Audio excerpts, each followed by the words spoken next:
అందరికీ నమస్తే అండి. ఈరోజు మనం వినబోయే కథ ఏంటో తెలుసుకునే ముందు మీ అందరికీ కూడా నాదొక చిన్న రిక్వెస్ట్. కొత్తగా మన ఛానల్ చూసిన వాళ్ళు తప్పకుండా ఒక లైక్ చేసి మీ ఫ్రెండ్స్‌కి, ఫ్యామిలీ మెంబర్స్‌కి షేర్ చేయండి. అలాగే ఇలాంటి మీరు మంచి మంచి కథలని వినాలనుకుంటే ఛానల్‌ని వెంటనే సబ్స్క్రైబ్ చేసుకొని పక్కనున్న బెల్ ఐకాన్ని క్లిక్ చేయండి. మరి ఇప్పుడు లేట్ చేయకుండా కథలోకి వెళ్ళిపోదాం. అప్పుడే బయటేదో చిన్న పని ఉంటే వెళ్ళి ఆ పని పూర్తి చేసుకొని ఇంటికి వస్తున్న విశ్వనాథం తన భార్య తులసిని తులసి తులసి అని పిలిచాడు. మరో 2 రోజుల్లో భర్త రిటైర్ అవ్వబోతున్నాడని, ఆ వెంటనే కొడుకింటికి వెళ్ళాలని ఇల్లంతా సర్దుతున్న తులసి, అబ్బబ్బా ఏంటండి, ఇందాక ఏదో పని ఉందని వెళ్ళారు కదా, అప్పుడే వచ్చేసారండి. నాకు అవతల బోళ్ళ పనున్నాయి, ఏంటో చెప్పండి అంది తులసి విసుగ్గా. చెప్తాను కానీ తల బద్దలవుతుంది. ముందెళ్ళి మనిద్దరికి కాఫీ తీసుకురా అన్నాడు విశ్వనాథం. సరే ఉండండి, ఇప్పుడే తీసుకొస్తానంటూ తులసి కిచెన్లోకి వెళ్ళి ఇద్దరికీ కాఫీ కలుపుకొని తీసుకొచ్చి ఒక కప్పు భర్తకిచ్చి తను ఒక కప్ తీసుకొని భర్త పక్కన కుర్చీలో కూర్చుంది. ఇప్పుడు చెప్పండి, ఇందాకేదో విషయం చెప్తానని నన్ను పిలిచారు కదా అడిగింది తులసి. ఇందాక నేను పని మీద బయటకు వెళ్ళాను కదా, పని పూర్తి చేసుకుని తిరిగి వస్తుంటే ఆదిత్య ఫోన్ చేశాడు అనే విషయం పూర్తిగా చెప్పకముందే మన ఆదిత్య ఫోన్ చేశాడా? మరి ఈ విషయం ఇంత ఆలస్యంగా చెప్తారండి? మనం ఎప్పుడు వస్తామని ఎదురు చూస్తున్నాడేమో పిచ్చి తండ్రి. ఇంకో 2 రోజులని చెప్పకపోయారా అంది తులసి. అందుకు విశ్వనాథం ఏమీ మాట్లాడకుండా మౌనంగా ఉండిపోయాడు. ఏమైందండి, నేను మాట్లాడగానే అలా అయిపోయారేంటి అడిగింది తులసి. మరి ఇంకేం మాట్లాడమంటావు? నేను చెప్పేది పూర్తిగా వినకముందే నువ్వే ఏదేదో మాట్లాడేశావు, ఇంకేం చెప్పాలి అన్నాడు విశ్వనాథం. మీరు మన ఆదిత్య దగ్గర నుండి ఫోన్ వచ్చింది చెప్పడంతో సంతోషంతో మిమ్మల్ని మాట్లాడకుండానే నేనే మాట్లాడాను. ఇప్పుడు చెప్పండి, ఇందాక మీరేం చెప్పాలనుకున్నారో అడిగింది తులసి. ఇందాక ఆదిత్య ఫోన్ చేసి అని ఆగాడు విశ్వనాథం. "ఆ, ఇందాక ఆదిత్య ఫోన్ చేసి ఏమన్నాడు? ఏం మాట్లాడేంటి అడిగింది తులసి. ఇందాక ఆదిత్య ఫోన్ చేసి, నాన్న మీరు మన 2 రోజుల్లో రిటైర్ అయిపోతున్నారు కదా, ఆయన వెంటనే నీ దగ్గరికి వస్తామని ఆదిత్య అంది అమ్మ. కానీ నాన్న, మీ పెన్షన్ డబ్బులతో అమ్మ మీరు అక్కడే హాయిగా ఉండండి. నాకొచ్చే జీతం ఇంటి ఖర్చులకే సరిపోతుంది. పిల్లల స్కూల్ ఫీజులకు ఎవరినో ఒకరిని అడగాల్సి వస్తుంది. మీరు ఇక్కడికి వస్తే అనవసరంగా మిమ్మల్ని ఇబ్బంది పెట్టిన వాడు అవుతాను అని అర్థం చేసుకుని అమ్మ మీరు అక్కడే ఉండండి నాన్న. పండగలకి పబ్బాలకి పిల్లల్ని తీసుకుని వచ్చి ఓ 2-3 రోజులుండి మీతో గడుపుతాం అని చెప్పాడు తులసి మన ఆదిత్య అన్నాడు విశ్వనాథం. భర్త మాటలు విన్న తులసికి నోట మాట రాలేదు. మీరు చెప్పేది నిజమా అన్నట్టు నోరు తెరిచి చూస్తూ ఉండిపోయింది. భార్యలో ఎలాంటి చలనం లేకపోవడంతో తులసి తులసి అని పిలిచాడు విశ్వనాథం. ఉలిక్కిపడింది తులసి. ఏంటండి, మీరు చెప్పేది నిజమేనా? మన ఆదిత్య ఇక మీద మనల్ని ఇక్కడే ఉండమని ఫోన్ చేశాడా? అంటే ఈ అమ్మానాన్న మీద వాడికి ప్రేమ లేదా? మనం వాడి దగ్గర ఉంటే ఏంటిట వాడికి వచ్చిన ఇబ్బంది? రేపో మాపో మా కొడుకు దగ్గరికి వెళ్తున్నామని మన కాలనీలో అందరికీ చెప్పాను. మళ్ళీ ఎప్పుడు వస్తామో ఏమోనని ఇల్లంతా సర్దేస్తున్నాను కూడా. ఇలాంటి టైంలో ఆదిత్య అడగటం ఏంటండి? నాకేం అర్థం కావట్లేదు అని తులసి బాధపడింది. తల్లిదండ్రులు ఈ వయసులో పిల్లల దగ్గర ఉండాలని కోరుకోవటం సహజమే. మనము అలాగే ఆశపడ్డాం. కానీ ఏం చేస్తాం, మన అదృష్టం అంతే అనుకోవాలి. అందరికీ రాసిపెట్టి ఉండద్దా? నా దగ్గర నా దగ్గర పాటలు విన్న పిల్లలు ప్రతి సంవత్సరం ఎంతోమంది వెళ్ళిపోతుంటారు. ఆ పిల్లల్లో మన ఆదిత్య కూడా ఒకడనుకుందాం. వారు రావద్దని అంతలా చెప్తున్నా వెళ్ళి వాడిని ఇబ్బంది పెట్టడం ఎందుకు అన్నాడు విశ్వనాథం. విశ్వనాథం భార్యకు ధైర్యం చెప్తున్నా కొడుకు తమ్మని రావద్దని అన్నాడని మనసులో బాధపడుతూ ఉన్నాడు. భర్త ఎంత నచ్చి చెప్పినా తులసికి మనసు స్థిమితపడటం లేదు. వాడిని చిన్నప్పటి నుంచి ఎంత కష్టపడి పెంచాం. వాళ్ళు లేకుండా ఒక్కరోజైనా ఉండదు లేదు. ఏదో ఉద్యోగ కారణంగా వాడు మనకు దూరంగా ఉండడని ఇంతకాలం మనసుకు సర్ది చెప్పుకొని మీ రిటైర్డ్ అయిన వెంటనే వాడి దగ్గరికి వెళ్దామని ఇంతకాలం ఎదురు చూశాను.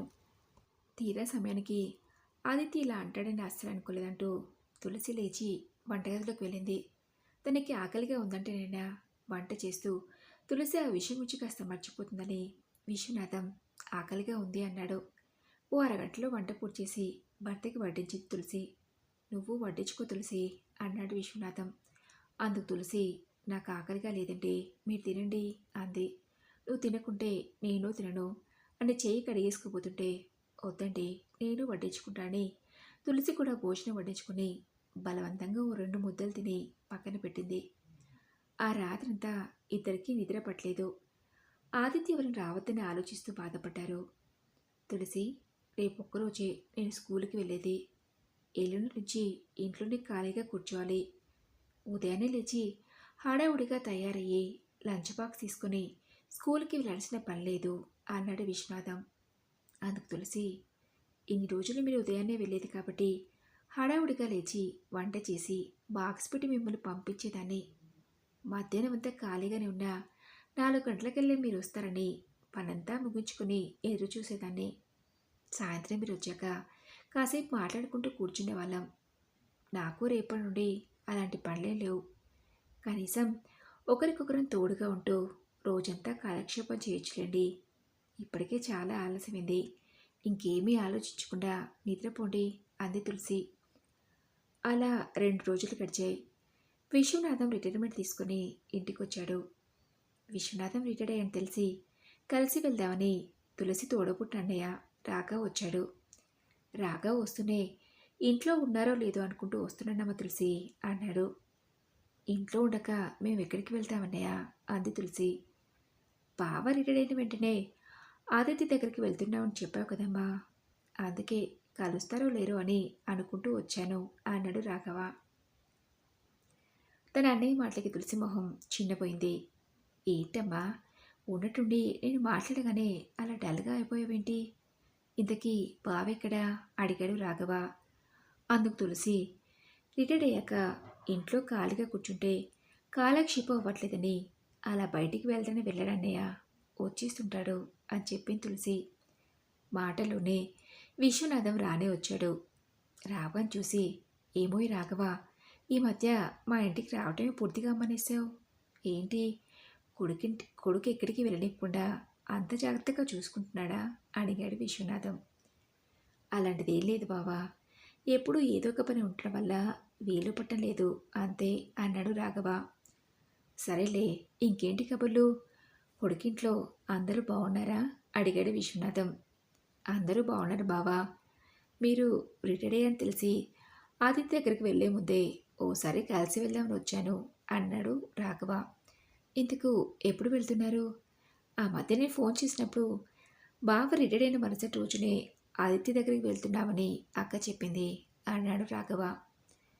రాఘవ ప్రశ్నకి సమాధానం చెప్పకుండా మౌనంగా కూర్చున్నాడు విశ్వనాథం. ఏమైంది బావా, ఆదిత్య దగ్గరికి ఎప్పుడు వెళ్తున్నారంటే ఏం మాట్లాడేంటి, అసలు ఏమైంది అడిగాడు రాఘవ. ఇంకెక్కడికి వెళ్ళటం అన్నయ్య, ఇల్లంతా సర్దేసుకుని వాడి దగ్గరికి వెళ్ళడానికి సిద్ధమైన మమ్మల్ని రావద్దని చెప్పి ఆదిత్య ఫోన్ చేశాడు. వాడికి వచ్చే జీతం వాడి ఇంటి ఖర్చులకే సరిపోవట్లేదట. పిల్లల స్కూల్ ఫీజులకు ఎవరినో ఒకరిని డబ్బడిగి మరీ కట్టాల్సి వస్తుందట. మీకు వచ్చే పెన్షన్ డబ్బులతో హాయిగా అక్కడే ఉండండి మీ బావకి ఫోన్ చేశారట. మేమిద్దరం మనుషులం వాడికి ఎక్కువయ్యామా చెప్పన్నయ్య? ఈ వయసులో మమ్మల్ని చూసుకోవాల్సిన బాధ్యత వాడిది కాదా? మీ కొడుకు కొడలు మిమ్మల్ని చూసుకోవట్లేదా? మీకే బాధ లేకుండా వాళ్ళ దగ్గర సంతోషంగా ఉంటున్నారు కదా. మీరొక్కరేనా అన్నయ్య? మా కాలనీలో దాదాపు సగం మంది తల్లిదండ్రులు వాళ్ళ పిల్లలు రమ్మని తీసుకెళ్తున్నారు. మాకు మాత్రం ఉండదా చెప్పు? కొడుకు కొడలు వాళ్ళ పిల్లలతో గడపరని అంది తులసి. ఓ తల్లిగా నీ బాధ నాకు అర్థమైందమ్మా. కానీ ఆదిత్య ఎందుకలా అన్నాడో ఎప్పుడైనా ఆలోచించావా అన్నాడు రాఘవ. అందుకు తులసి, ఏముంటుంది, వాడి భార్యకి మేము రావటం ఇష్టలేదని ఉంటుంది. కనీసం భార్యకి నచ్చి చెప్పుకోలేకపోయాడా అంది తులసి. అదొకటే కారణమని ఎందుకు అనుకుంటున్నావు? నీకు తెలుసు కదా వాడు చేసే ఉద్యోగానికి వాడికి ఎంత జీతం వస్తుందో. దాంతో ఇంటి ఖర్చులు పిల్లల స్కూల్ ఫీజులకి సరిపోవు. ఇంకా మిమ్మల్ని ఎక్కడి నుంచి చూసుకుంటాడు? పైగా అక్కడి ఇల్లు ఇక్కడలాగా కాదు, సిటీలో ఇరుకిరుకు గదులు. ఇక్కడ ప్రశాంతమైన వాతావరణానికి అలవాటు పడి మీరు ఇరుకిరుకు గదుల్లో ఉండలేని వాడి బాధ కావచ్చు. అదొకటే కాదు తులసి, ఈ కాలంలో ఎవరి అలవాట్లు అభిరుచులు వాళ్ళవి. ఎదుటి వాళ్ళ కోసం అవన్నీ మార్చుకోవాలన్న ఇబ్బంది కదా. వాటన్నింటి వలన మీరు ఇబ్బంది పడకూడదన్నది హాయిగా ఇక్కడే ఉండమన్నాడు. అయినా మా ఆదిత్య సంస్కారవంతుడు కాబట్టి మిమ్మల్ని ఏ రోజు డబ్బు పంపమని అడగలేదు అన్నాడు రాఘవ. అందుకు తులసి, ఇబ్బంది అవుతుందంటే మేం పంపమా అన్నయ్య అంది. తులసి, చదువు చెప్పి ప్రయోజకం చేశారు, అది చాలదా అన్నట్టు ఇంకేం అడగననే భావన కావచ్చు కదా. కొంతమంది కొడుకుల్లా మిమ్మల్ని చూసుకుంటానని రమ్మని పిలిచి కొన్ని రోజులు బాగానే చూసుకొని ఇక నా వల్ల కాదని ఏ వృద్ధాశ్రమాల పాలో రోడ్డు పాలో చేయలేదు కదా. ఇక్కడే మీకు వచ్చే పెన్షన్తో హాయిగా గడపమన్నాడు. దానికి సంతోషించాలి కానీ ఇలా బాధపడతారేంటి అన్నాడు రాఘవ. రాఘవ మాటలకి తులసి, నీకేంటన్నయ్య, కొడుకు దగ్గర హాయిగా ఉంటున్నవాడివి, ఇన్ని మాటలైనా చెప్తావు. వాడి దగ్గరికి వెళ్ళాలని ఎంత ఆశగా ఉన్న మమ్మల్ని వద్దనేసరికి ఎంత బాధగా ఉంటుందో నీకేం తెలుసు అంది తులసి. తులసి మాటలకు రాఘవ కాసేపు మౌనంగా ఉండి, అమ్మా తులసి, నేను మీ వదిన తిరిగి మన ఇంటికి వచ్చేసామమ్మా. ఇప్పుడు అక్కడి నుంచి వచ్చాను అని చెప్పాడు రాఘవ. అదేంటన్నయ్య, సంవత్సరం నుంచి అక్కడే ఉంటారని తెలుసు అంది. మీలాగే ఎంతో ఆశగా మేము కూడా మా కొడుకు దగ్గరికి వెళ్ళాం. కొంతకాలం వాళ్ళు మమ్మల్ని బాగానే చూసుకున్నారు. కొడుకు కూడా ఆఫీస్కి వెళ్తే ఇంటి పనులు, పిల్లల ఆలనాపాలతో మాకు బాగా కాలక్షేపం అయ్యేది. ఉదయం సాయంత్రం వాకింగ్కి వెళ్ళొస్తూ ఇంట్లోకి కావలసిన కూరగాయలు, సామాన్లు తెచ్చేవాడిని. మీ వదిన ఉదయం లేచి ఇంటి పని, వంట పని చేస్తూ పిల్లల్ని స్కూలుకు తయారు చేయటం చేసేది. అలా సంతోషంగా మా జీవితాలు కొడుకు కోడల దగ్గర గడిచిపోతాననుకుంటే నా కొడుకు కొడలు వాళ్ళ ఆఫీస్ పనిలో పడి మమ్మల్ని పట్టించుకోవటం మానేశారు. మమ్మల్ని పలకరించే సమయం కూడా వాళ్ళకి దొరకకుండా పోయింది. పోనీ ఉదయం లేస్తే ఆఫీస్లోకి వెళ్ళేవారు, ఇలానే ఉంటుంది కదని సర్దుకుపోయినా ఆదివారం సెలవు రోజులైనా కూడా ఉదయాన్నే ఫ్రెండ్స్ అని, పార్టీలని, ఫంక్షన్స్ కని పిల్లల్ని తీసుకుని వెళ్ళేవారు. ఆ రోజున కూడా మేమిద్దరమే ఇంట్లో ఉండేవాళ్ళం. ఆ ఇంటికి కాపలా మనిషిలా అయిపోయింది మా పరిస్థితి. అలా మనసుకి కష్టపెట్టుకుని అక్కడ వాళ్ళ మధ్య ఉండటం కన్నా మా ఇంట్లో మనం స్వతంత్రంగా ఉన్నది మేలనిపించింది. పండగలకి, పబ్బాలకి పిల్లలు ఎలాగో మా దగ్గరికి వచ్చి ఓ 2-3 రోజులు ఉండి వెళ్తారు. మధ్యలో ఎప్పుడైనా మనకి వాళ్ళని చూడాలనిపిస్తే ఓ 2 రోజులు ఉండి కొడుకు కోడల్ని పిల్లల్ని చూసుకొని రావాలి కానీ అక్కడే ఉండిపోవటం కరెక్ట్ కాదనిపించింది. నేను మీ వదిన తిరిగి మన ఇంటికి వచ్చేసాం. అనుభవంతో చెప్తున్నానమ్మా, అర్థం చేసుకోమ్మా తులసి అన్నాడు రాఘవ. తన అన్నయ్య మాటలకు తులసి, అన్నయ్య నువ్వు చెప్పింది నిజమా అడిగింది.